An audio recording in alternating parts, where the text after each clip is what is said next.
Hi friends, आज मैं आपको ट्रांसफॉर्मर में कोर असेंबली कैसे होता है उसके बारे में मैं जानकारी दूंगा। पहले तो ड्राइंग के हिसाब से कोर टेबल का पिच सेट करना है। उसके बाद एचवी बॉटम फ्रेम रखना है, उसका इंसुलेशन रखना है। HV bottom frame core table में जो शू लगे हुए हैं वहाँ से अप्रोक्सीमेटली 170 mm दूर रखना है। उसके बाद कोर लिम सपोर्ट बीम हमको रखने हैं, जिसको एचवी बॉटम के साथ हमको लेवल करना है। उसके बाद एचवी टॉप फ्रेम रखना है, उसका इंसुलेशन रखना है और एचवी टॉप फ्रेम को कोर लिम सपोर्ट बीम के साथ लेवल करना है। फिर ड्राइंग के मुताबिक हमको frame to frame distance measure करना है, उसका डायगोनल मेज़र करना है।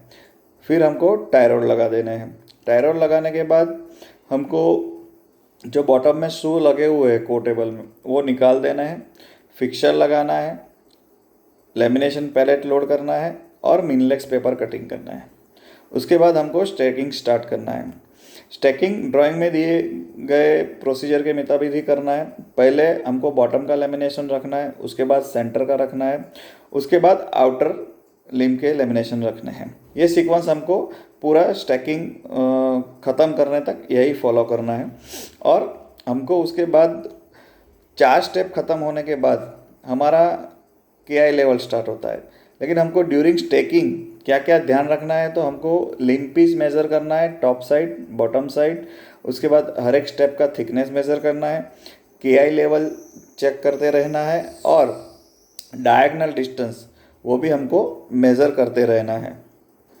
जब आखिरी के 4 स्टेप बाकी हो तब हमको कोर हाइट मेज़र करना है।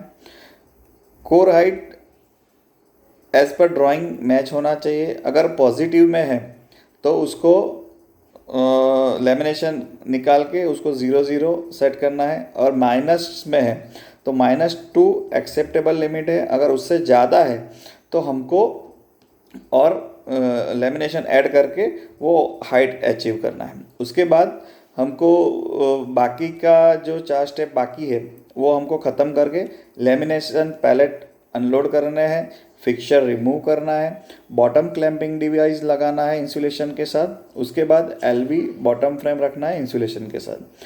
फिर LV बॉटम फ्रेम को हमको लेवलिंग करना है, उसको आउटर एज से लेवल करना है और मेन चीज़ हमारा जो KI साइड है वहाँ से उसको लेवल करना है। वो हो जाने के बाद हमको क्लैंपिंग स्टार्ट करना है। हाइड्रोलिक ड्रॉ सिलेंडर से हमको उसको क्लैंपिंग करना है। ड्यूरिंग क्लैंपिंग हमको ध्यान रखना है कि ड्राइंग में गए मेज़रमेंट के हिसाब से frame to frame distance, pin to pin distance match होना चाहिए और ब्रेसिंग फ्रेम के जो होल है उसका सेंटर टू सेंटर उसका डिस्टेंस भी ड्राइंग में दिया हुआ है वो मैच होना चाहिए।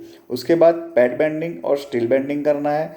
उसके बाद हमको टॉप में कोर लिम सपोर्ट बीम रखना है और उसको पैड बेंडिंग करना है। वो हो जाने के बाद हमको टॉप साइड क्लैंपिंग डिवाइस लगाने हैं इंसुलेशन के साथ।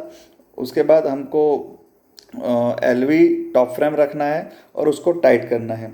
और उसके बाद हमको टॉप के ब्रैकेट लगाने हैं। ब्रैकेट लगाने के बाद टाई रॉड लगा के टॉप में मैन्युअली क्लैंपिंग करना है। उसके बाद हमको 2 जो ब्रेसिंग फ्रेम है उसको लगाना है। उसका पिच और डायगोनल डिस्टेंस ड्राइंग में दिया हुआ है, वो हमको मैच करना है। उसके बाद कोर टेबल के बॉटम शू लगाने हैं। शू लगाने के बाद जहाँ भी पैकिंग की आवश्यकता हो वहाँ पे वुडन पैकिंग भर के कोर को लिफ्ट करके एक्टिव पार्ट में शिफ्ट करना है। तो ये प्रोसीजर था कि ट्रांसफार्मर इंडस्ट्री में कोर कैसे असेंबली होती है और उसको एक्टिव पार्ट में कैसे शिफ्ट करते हैं।